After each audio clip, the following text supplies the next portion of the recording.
ईसाई मिशनरियों के प्रवक्ता के रूप में अधिक और मुख्यमंत्री के रूप में कम काम कर रहे हैं। भारत में धर्म परिवर्तन का कोई गुंजाइश नहीं है। आदिवासी संस्कृति को मिशनरियां नष्ट कर रही हैं।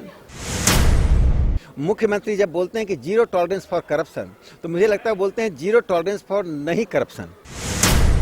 कागजों पे काम हो रहा है, जमीन पे काम नहीं हो रहा है। इस वक्त हमारे साथ मौजूद हैं राज्यसभा के सांसद और प्रखर वक्ता राकेश सिन्हा जी। इनसे ही जानते हैं। राकेश जी, झारखंड दौरे पर आप आए, आज क्या कुछ संबोधन में यहाँ के लोगों को आपने, प्रबुद्धजनों को कहा? देखिए, जो मोदी जी के आने के बाद जो एक बड़ा परिवर्तन हुआ है इस देश में, राष्ट्रवाद की का सूचकांक यानी समझ लोगों की बढ़ी है, विकास की गति तेज हुई है। आज भारत दुनिया के बड़े देशों में अपनी अहमियत बना रहा है और पहली बार देश का प्रधानमंत्री पुतिन, बाइडेन, जॉनसन, मॉरिसन के बड़े राष्ट्र नेताओं के बीच में भारत की एक गरिमा बढ़ी है, मोदी जी की भागीदारी बढ़ी है। चाहे क्लाइमेट हो या आर्थिक विकास हो, भारत की पूछ बढ़ी है। इसके कारण मैंने यहाँ के लोगों को बताया किस प्रकार से 14 के बाद से इस देश में लोगों का सशक्तिकरण हुआ है, देश मजबूत हुआ है और देश आर्थिक, सामाजिक, सांस्कृतिक तौर पर उभर रहा है। किसान के आंदोलन समाप्त हो गए, अब किसान लौटने भी लगे, कितना मेहनत करना पड़ा उसकी?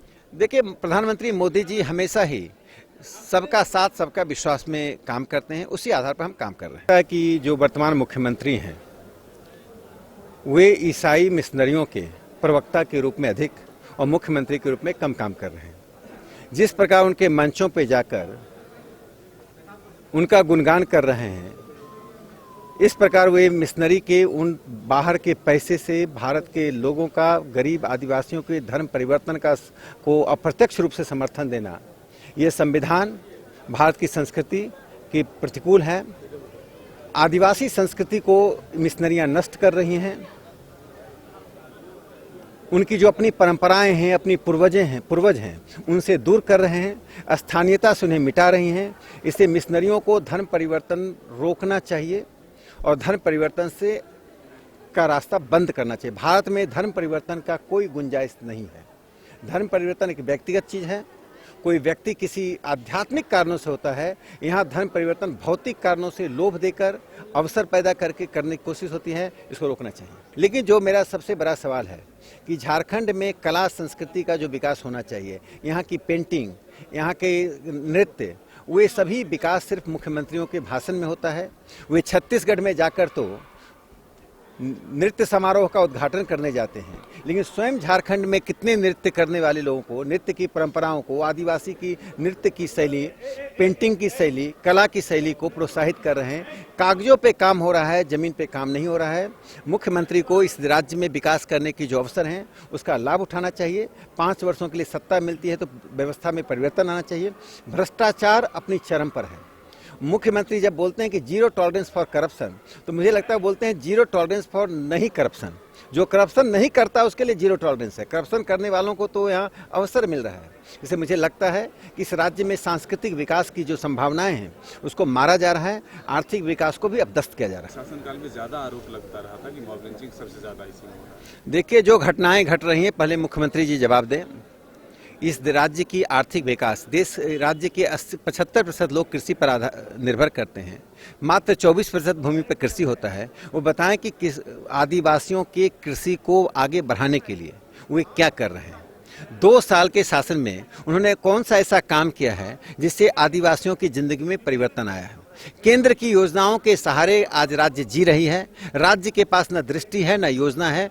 मुख्यमंत्री सिर्फ मिशनरियों की प्रवक्ता के रूप में काम ना करके जनता का प्रवक्ता बन के काम करें। यूपी में चुनाव है, विपक्ष आरोप लगा रही है कि सांप्रदायिक ध्रुवीकरण कर रही है बीजेपी। देखिए, भारतीय जनता पार्टी तो रोड कितना बनाया, सड़क कितनी बनी, उस पर चुनाव लड़ रहे। पूर्वांचल को किस तरह से जोड़ दिया।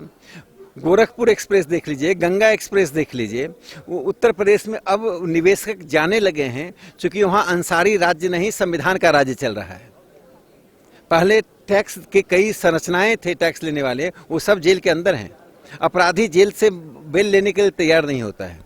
तो उत्तर प्रदेश में कानून व्यवस्था के आधार पर, उत्तर प्रदेश में सौहार्द के आधार पर, उत्तर प्रदेश में जो इलीगल स्लॉटर हाउसेस चलते थे, जिसके कारण जमीन बिसैला हो रहा था, उसे बंद किया गया। तो उत्तर प्रदेश का चुनाव हम विकास के आधार पर लड़ रहे हैं और भारतीय जनता पार्टी को पहले से अधिक सीटें मिलने वाली हैं। पहले अयोध्या, फिर काशी, अब मथुरा की बारी। क्या देखिए, में आस्था रखने वाले लोग अपनी अपनी आस्था का अभिव्यक्तिकरण करते हैं। भारतीय जनता पार्टी संविधान और कानून के आधार पर चलती है। भारतीय जनता पार्टी ने जो घोषणा की उसके आधार पर काम कर रही है।